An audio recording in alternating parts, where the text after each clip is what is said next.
Indeed, it is privatization that is driving the Corrections Corporation of America. And as a result, an overhaul has taken place in one state. I'm Tyrone Bowman. This is Tyrone Bowman Tonight. According to the Washington Post, let me quote the title here. According to the Washington Post, Louisiana overhauled its prison system. Now Republicans may undo the changes. This is part two of a series that I started a few nights ago.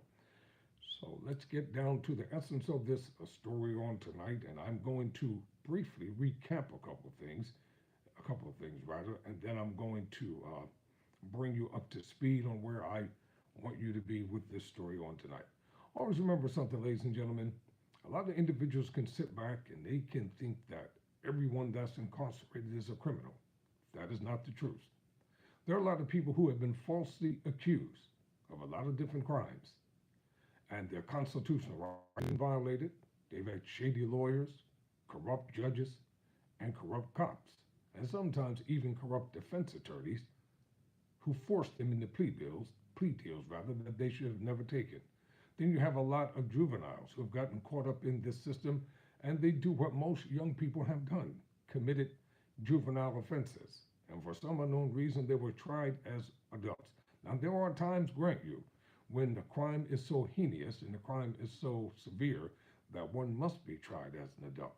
The question must be asked, does the American prison system need to be overhauled? Well, welcome to part two of this series on this evening. So briefly, I'll recap over some things that I talked about on a couple of days ago. A December report by the Louisiana Department of Corrections found the state's prison population has fallen from about 35,000 inmates in 2016 to about 29,000 by the end of 2023. A reduction driven by a 50% decline in prisons being held on nonviolent offenses, recidivism, due to new criminal offenses or parole or probation violations also dropped sharply. All of that has added up to $153 million in taxpayer savings, the report says. You know how much it costs to house someone per year?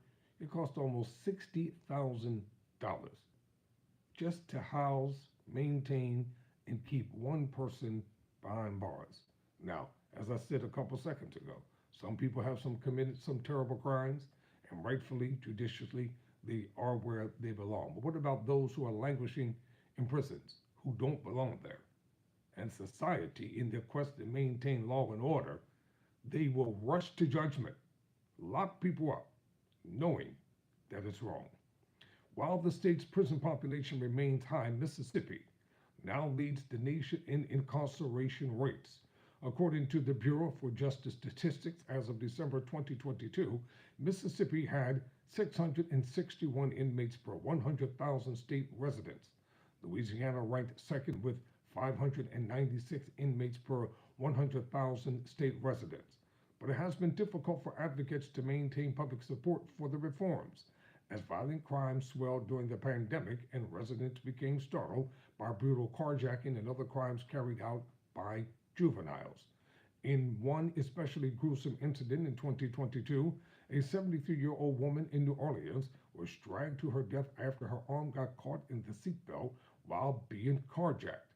In another high-profile incident that year, a woman was dragged 30 to 40 feet after she was carjacked in the parking lot of a New Orleans area Costco store, according to WWL-TV as reported.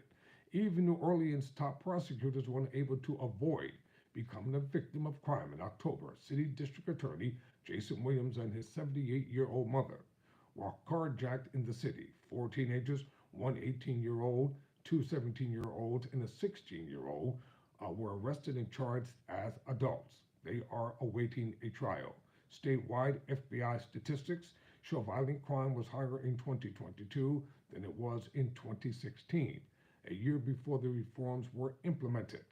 There were 565 violent crimes per 100,000 residents in 2016, compared to 62.6 violent incidents per 100,000 residents in 2022. In 2022, the last year for which FBI statistics were available, Louisiana had the nation's fourth highest violent crime rate. Crime in the state's two major cities paints a more complicated picture. Let me insert this right here. I'm going to go back to the unfortunate incidents of the carjacking, and they're very unfortunate. And those who did those violent crimes, they need to pay for it to the fullest extent of the law.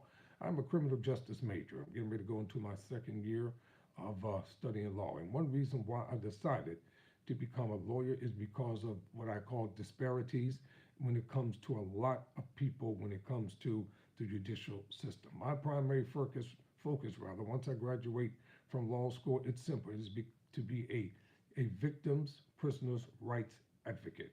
True victims of crime need to have a voice, an independent voice that's going to fight for them, that's going to speak up for them, and to make sure that what happened will never happen again. And number two, those who don't belong there, they need to have a voice as well.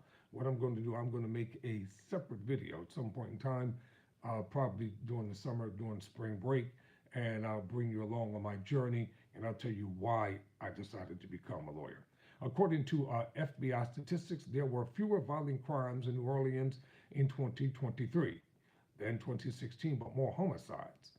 In both New Orleans and the state capital, Baton Rouge, violent crime fell over the last year after struggling during the pandemic.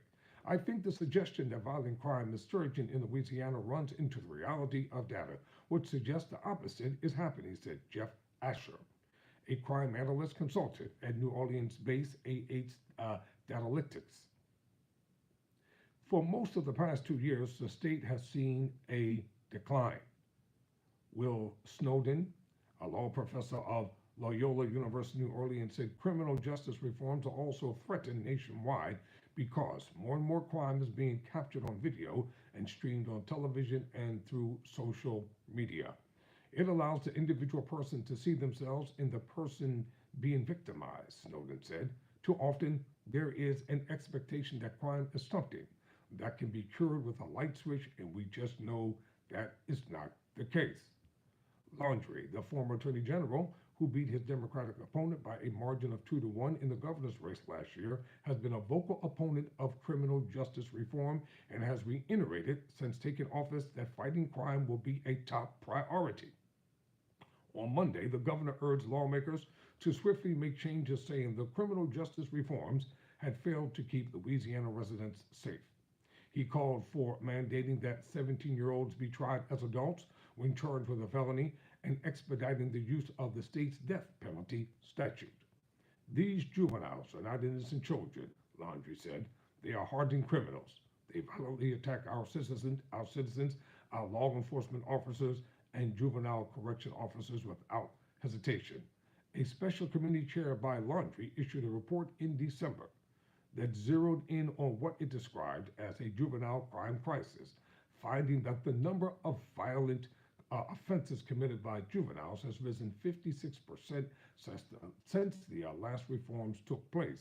The report also noted that those convicted of a violent crime served less than 6 years in prison on average.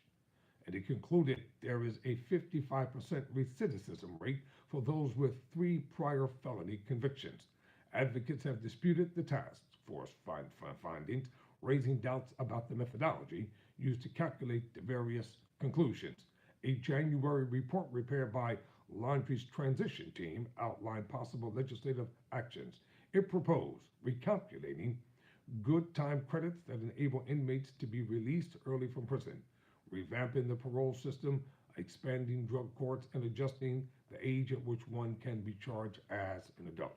Well, in part 3, I will go more deeply into how Louisiana has decided to overhaul its prison system. But for now, I'm Tyrone Bowman. Never surrender, never quit.